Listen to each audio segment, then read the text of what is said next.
안녕하세요, 코린 여러분. 이번 영상에서는 비트코인의 하드포크의 역사에 대해서 조금 알아보고, 이것들을 통해 가지고 현재 지금 2020년 11월 15일 날 예정되어 있는 비트코인 캐시의 하드포크를 어떻게 대응할지 이런 내용으로 영상을 진행해 보겠습니다. 네, 먼저 이번 영상에서의 목표는 비트코인 하드포크의 역사를 알고 2020년 11월 15일 날 예정되어 있는 비트코인 캐시 하드포크를 어떻게 대응할 건지 각자 전략을 한번 세워볼 수 있도록 하는 것을 목표로 하겠습니다. 먼저 이러한 하드포크가 일어나는 원인들에 대해서 조금 알아보면 이 블록체인이라는 것에 대해서 다시 한번 생각을 해봐야 되는데요. 블록체인이라는 것은 결국 기존의 중앙에서 장부를 관리하던 것을, 거래 장부죠. 거래 장부를 관리하던 것을 결국에는 이제 각각의 각각의 노드들이 전부 다 이제 동일한 장부를 이렇게 가지고 있는 요런 게 이제 블록체인이라고 지난번에 설명을 드렸었습니다. 결국 이제 장부가 어떻게 되느냐, 장부라고 하면 뭐 A에서 B로 얼마를 벌였다고 하는 이런 내역서, 이런 내역들이 쭉쭉쭉 적힌 장부들을 어떻게 하느냐가 이제 기존의 그 거래 방식과 블록체인의 거래 방식의 가장 큰 차이라고 할 수 있겠습니다.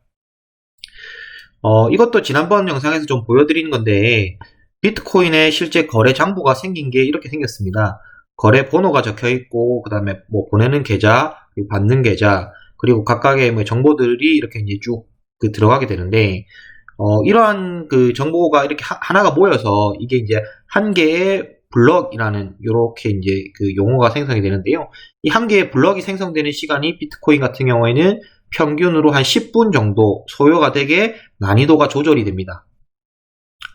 그래서 너무 10분보다 더 빨리 생성되면 난이도가 어렵게 바뀌는 거고 10분보다 더 늦게 생성되면 난이도가 좀 쉽게 바뀌는, 이렇게 되는 게 이제 비트코인의 블록 생성 방식이고 난이도 조절 방식입니다.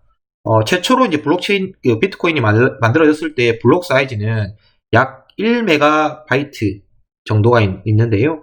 그러니까 여기 들어갈 수 있는 정보의 양, 우리가 A4 용지라고 생각을 해보시면 이 A4 용지 안에 들어갈 수 있는 내용이 한 1메가바이트 정도의 내용만 들어갈 수 있었고, 이것들을 각각 이제 처리 건수 이런 걸로 좀 나눠서 생각을 해보면 초당 처리 건수는 한 7건 정도 처리가 되는 요 정도 수준이라고 생각하시면 되겠습니다. 이게 이제 그러다 보니까 비트코인이 초기에는 문제가 없었는데 저희가 이제 거래 건수가 늘어나다 보니까 글로벌적으로 거래가 되는데 초당 7건의 거래가 발생을 하다 보니까 이제 이런 네트워크 지연이 발생을 하게 된 거죠. 이제 전 세계적으로 계속 거래가 일어나는데 1초에 겨우 7건 정도가 거래가 되니까 이게 이제 문제가 되기 시작했습니다. 그러다 보니까 이제 비트코인 코어 개발자들하고 비트코인 채굴자, 아까 말했던 이러한 노드에 참여해가지고 거래를 승인해주는 이러한 채굴자들이 각각의 다른 방식으로 좀 해결책을 제시를 했습니다. 비트코인 코어 개발자 같은 경우에는 아까 앞에서 말씀드렸던 이러한 비트코인 블록에 지정되는 정보들 중에 일부들은 이제 떼어가지고, 그게 이제 서명 정보라고 하는데요. 그것들은 떼어가지고 기록을 하지 말자. 다른 데 별도로 기록을 하자. 이렇게 된 겁니다. 그렇게 하니까 이제 블록 사이즈는 A4 용지는 동일한데, 여기는 A에서 B가 보냈는데, 주저리 5가지 정보를 적었다고 하면, 그 중에 한 2개는 이제 떼어가지고, 다른 데 이제 저장을 하니까, 그만큼 공간이 더 생기겠죠. 그렇게 되니까 기존 대비 한 65% 추가로 기록이 가능하다, 이런 논리였고요. 대신에 이렇게 되면 기존의 채굴자들이 좀 사용하는 채굴 효율 향상을 위한 알고리즘이라는 이런 게 있었는데 요게 이제 사용하지 못하게 되는 이런 이슈가 있었습니다. 이제 그러다 보니까 비트코인을 채굴하던 채굴자들 입장에서는 이게 싫었던 거죠. 그러다 보니까 이제 장부당 기록할 수 있는 용량을 확대하자, 최대 이제 8메가까지 결국 확대가 되었는데요. 이러한 주장을 한 것들이 결국 저희들이 잘 알고 있는 비트코인 캐시입니다. 우리 우지안이라는 얘기는 다들 한 번씩은 이름을 다들 들어보셨을 텐데요. 유명한 채굴자죠. 그래서 이제 우지안이와 이런 채굴자 연합에서 추진했던 게 이제 비트코인 캐시 연합이었고, 요것들이 우리는 그러면 비트코인 말고 새로운 거를 채굴해서 만들어서 나가겠다. 이렇게 해서 이제 하드포크라는 용어가 처음 등장하게 되는데요. 여기서 이제 하드포크라는 거는 어떤 개념이냐면, 우리가 이제 블럭들이 지금까지 계속 이제 지정이 되어 있었을 거 아닙니까? 그래서 요게 뭐 한 뭐 1000개가, 1000개, 1000번째 블럭까지 지정이 됐는데, 이 이후, 요까지는 이제 동일하게 가져오고, 이 이후부터 이제 분리를 해서 나간다는 겁니다. 즉, 비트코인은 1001번째 블럭부터를 예를 들어서 뭐 요런 식으로 이제 계속 기록을 해 나간다고 하면, 요거에서 이 거래 기록을 인정하는 것은 이제 비트코인이라고 하는 거고, 그 다음에 그게 아니라 1001번째 블럭부터는 자기들만의 새로운 이런 블록 기록들을 생성해서 요 거래 내역을 인정하는 것을 비트코인 캐시라고 하는 겁니다. 자, 이래 되면 어떤 점이 있냐면, 그 1000번째 이전 거는 둘 다 거래 기록이 동일하거든요. 거래 기록이 동일하다는 말은 잔고가 동일하다는 얘기가 됩니다. 그러니까 이 거래 기록을 계속 하던 비트코인으로 지나가던 이제 이 두 번째 비트코인 캐시 기록으로 진행을 하던 간에 기존에 내가 들고 있던 비트코인의 양을 그 기준점으로 해서 여기서부터 출발을 하게 된 거죠. 그렇게 해서 이제 그 우리가 이렇게 에어드랍이라고 하는 요런 용어가 여기서 등장하게 되는데, 즉 비트코인 캐시를 이제 가지는 사람들은 처음에 내가 비트코인을 가지고 있었으면 동일한 그 잔고만큼을 여기서부터는 인정을 받다가 이 이후부터는 이제 그 비트코인도 가지고 있고 비트코인 캐시도 가지고 있는 뭐 이런 식으로 이제 되는 게 에어드랍이라는 방식입니다. 즉 이전까지는 블럭을 공유하다가 분개가 한다. 그런 때 이제 에어드랍이라는 방식 때문에 이렇게 양쪽으로 그 코인을 가질 수 있는 이런 형태가 나오게 되었고, 이제 그 비트코인 캐시의 탄생 배경입니다. 근데 이거는 아까 말했듯이 우리가 A4 용지를 쓰던 거를 결국은 뭐 B4, 뭐 그 더 큰 용지, 그러니까 A3 용지, 뭐 A2 용지 이런 식으로 더 큰 용지를 쓰는 개념이잖아요. 그러다 보니까 대형 채굴자들이 아니면 점점점 채굴을 하기 힘들어지는 뭐 이렇게 되는 거죠. 왜냐하면 내가 이런 노드들에 대한 장부들을 전부 다 저장을 하고 있어야 채굴이 되는데, 이것들을 저장하는 게 기존에는 거래 기록 하나당 1MB였는데 이게 점점 커지다 보니까 점점 저장 공간이 더 필요하게 되는 거죠.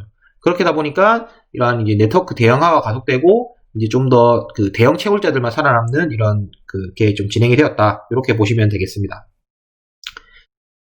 이제 요까지는 다들 좀 어느 정도 아신다고 생각하는데, 또 이제 또 생겼죠. 뭐냐면 비트코인 캐시와 비트코인 캐시 SV, 뭐 비트코인 캐시를 비트코인 ABC라고 하는데, 요것들을 이제 우지안과 아이들이라고 제가 이름을 붙였는데, 이제 우지안 쪽이 이제 비트코인 ABC였고, 이제 자칭으로 한 자기가 사토시 나카모토로 하는 크레이크 진영에서 들고 나온 게 비트코인 SV였습니다.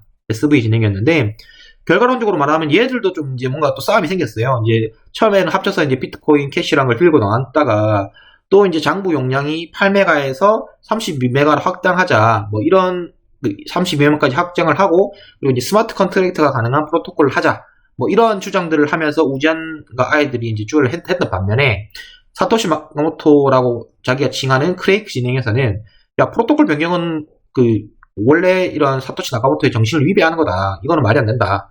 대신에 장부 용량을 키우는 김에 확실히 32메가까지가 아니라 128메가까지 키워버리자. 뭐 이런 방식이었습니다. 결국에는 이러한 결국 합의 알고리즘이 어떻게 되느냐가 다들 이러한 싸움의 시작인데요.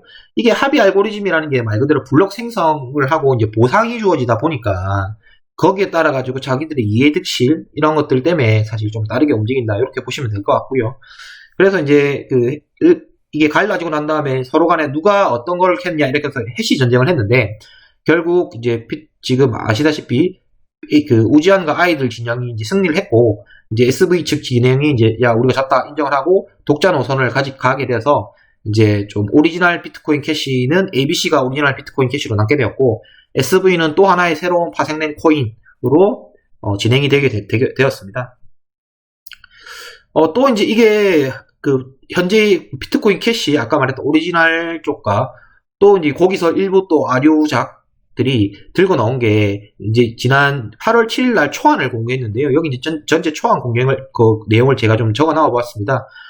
얘가 시작된 계기는 또 난이도 조정을 할 때 알고리즘을 어떤 걸 도입하는지 이게 또 서로 간에 또 이견이 있어서 이렇게 또 싸우게 되었는데요.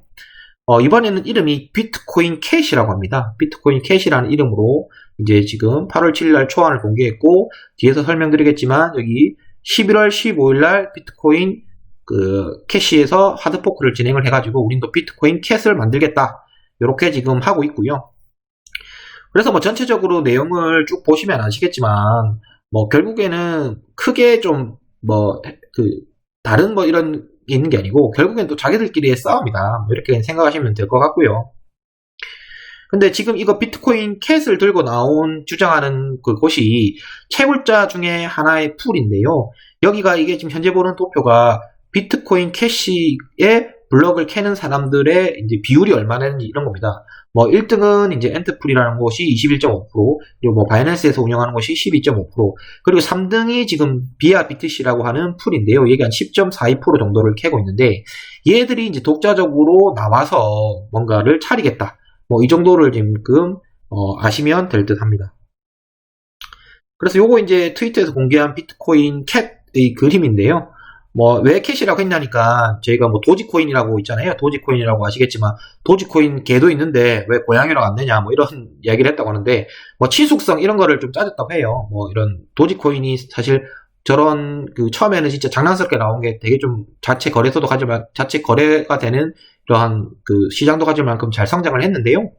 이것처럼 이제 좀 더 친숙한 이미지의 고양이를 들고 나와서 이제 그 비아 BTC라는 풀에 양아이포라는 이 중국 사람이 이렇게 들고 나온 건데 실제 이게 11월 15일 날 하드포크가 될지 안 될지는 사실 좀 미지수예요. 일단 8월 7일 날 초안을 공개했다고는 하지만 그 뒤에 아직까지는 조금 뭐 더 명확하게 아직 나온 건 없기 때문에 될 수도 있고 안 될 수도 있지만 실제 이러한 흐름이 비트코인 캐시의 가격 변동에 어느 시점에서는 좀 하나의 임팩트로 좀 작용할 수가 있기 때문에 혹시 여러분들이 뭐 이렇게 비트코인 캐시를 투자를 할까 말까 좀 망설이시는 분들은 어느 정도 이런 좀 배경을 알고 계시고 또 투자하시는데 결정을 하시는데 도움이 되었으면 좋겠습니다. 네, 이번 영상은 여기까지고요. 도움이 되셨다면 좋아요 그리고 구독 그리고 알람 설정 부탁드리겠습니다. 감사합니다. 코린 여러분.